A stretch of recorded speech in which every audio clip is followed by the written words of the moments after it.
இழந்த ஆட்டுக்குட்டி முழு நீள கதை. தமிழ். பழைய நாட்களில் மலைகள் சூழ்ந்த ஒரு அமைதியான கிராமத்தில் ஒரு நல்ல மேய்ப்பர் வாழ்ந்து வந்தார். அன்பு, பொறுப்பு, கருணை இவை மூன்றுமே அவரது வாழ்க்கையின் அடிப்படை. அவர் தினமும் தனது 100 ஆட்டுகளையும் கவனித்தார். எந்த ஆட்டும் பசிக்க கூடாது, தாகமாக கூடாது அல்லது எதனாலாவது பயப்படக்கூடாது. அதற்காகவே அவர் இரவும் பகலும் உழைத்தார். ஒவ்வொரு காலை அவர் ஆட்டுகளை மலைமேடு வழியாக மேய்ச்சலுக்கு அழைத்துச் செல்வார். பச்சை புல்கள், குளிர்ந்த தென்றல், தூரத்தில் குரலளிக்கும் பறவைகள். அந்த சூழலெல்லாம் ஆட்டுகளுக்கும் மேய்ப்பருக்கும் மகிழ்ச்சியை தருவன. ஆட்டுக்குட்டிகள் சுற்றி ஓடி விளையாடும். மேய்ப்பர் சிரித்தபடி அவற்றை பார்த்து மகிழ்வார்.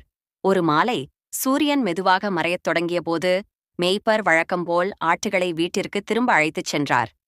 வீட்டுக்கு வந்தபின் அவர் எப்போதும் செய்யும் ஒரு முக்கியமான வேலை ஆட்டுகளை எண்ணுவது.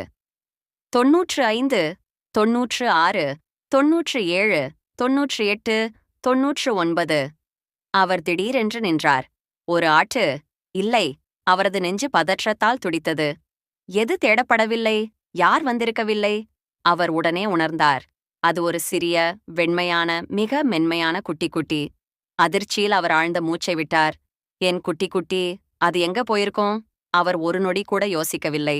அனைத்து 99 ஆட்டுகளையும் பாதுகாப்பாக விட்டு வைத்து அந்த ஓர் ஆட்டுக்குட்டியை கண்டுபிடிக்க அவர் இருட்டில் சென்று கொண்டார்.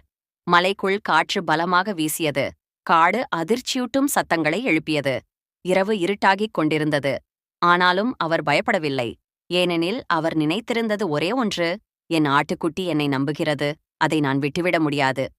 அவர் கல்மேடுகள், இலைகளால் மூடிய பாதைகள், நெருங்கிய காட்டு வழிகள் போன்ற இடங்களை பார்த்து தேடினார். அவர் அழைத்தார்.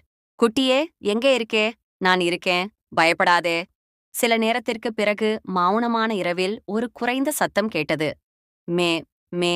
அது மிகச் சிறிய குரல். அவர் உடனே அந்த சத்தத்தை தொடர்ந்து ஓடினார். ஒரு பெரிய கல்லின் பின்னால் நடுங்கிக் கொண்டிருந்த அந்த சிறிய ஆட்டுக்குட்டி இருந்தது.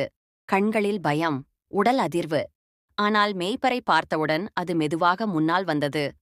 நீ வந்துட்டியா என்று சொல்லும் போல மேய்ப்பர் அதன் அருகே கீழே அமர்ந்து மெதுவாக அதை தூக்கினார்.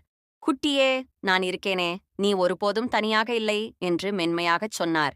அவர் ஆட்டுக்குட்டியை தனது தோளில் ஏற்றி மெதுவாக கிராமத்திற்கு திரும்பினார்.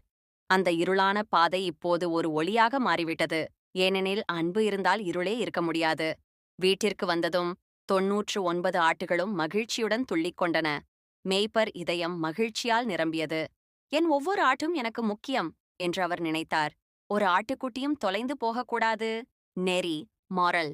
நாம் எவ்வளவு தூரம் சென்றாலும், நாம் எவ்வளவு தவறினாலும், நாம் எவ்வளவு பலவீனமாக இருந்தாலும், இயேசு எப்போதும் நம்மை தேடி வந்து காப்பார், நம்மை தூக்கிக் கொள்வார்.